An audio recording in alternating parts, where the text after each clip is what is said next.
देखिए इसके पीछे वाला जो मैंने बताया था अभी वो था स्क्वायरिंग वाला था।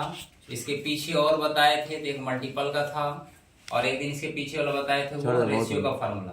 आज तीसरा दिन क्लास हो गया त्रिकोणमिति का, ये तीसरा क्लास है।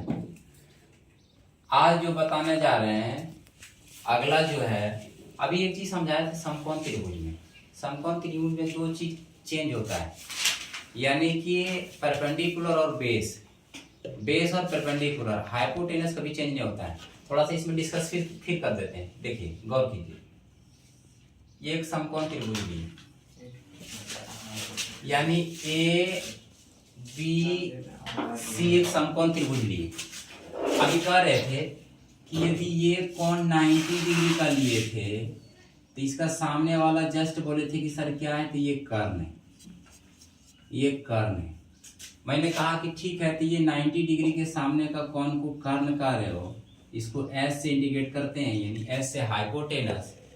और ये कह रहे थे कि यदि ये सी भुजा यदि आप थीटा लेते हैं सर, तो इसके सामने का कोण ये हो गया परपेंडिकुलर, जिसको आप लंब कहते हैं। बोले ठीक है, लेकिन सर इसी में जस्ट ये जो सी आप थीटा लिए हैं, यदि आप ए थीटा लीजिएगा तब क्या होगा। मैंने कहा ठीक है, वो भी बताएंगे। ये 90 डिग्री के सामने का कोण को हम कर्ण कहते हैं, और ये यदि सी थीटा ले तो इसके सामने का ये परपेंडिकुलर कहते हैं, यानी कि लंब कहते हैं। तो अन्य जो तीसरी भुजा बचा था उसको मैंने आधार कहा था, कि इसको आधार बोलता हूँ।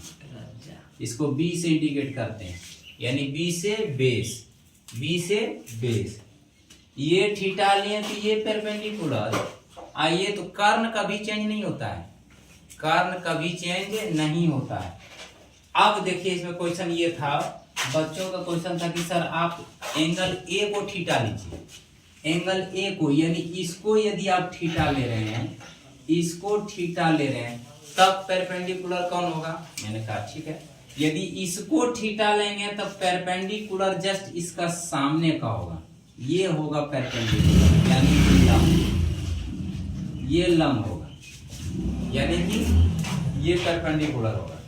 ये यदि थीटा लेते हैं तो ये परपेंडिकुलर यानी लंब, तो ये यदि लंब हो जाएगा, जो आधार था वो लंब हो जाएगा, तो जो लंब था वो आधार हो जाएगा, तो ये क्या हो जाएगा, आधार हो जाएगा। यदि ये थीटा लेते हैं, थीटा के सामने का कोण ये परपेंडिकुलर है और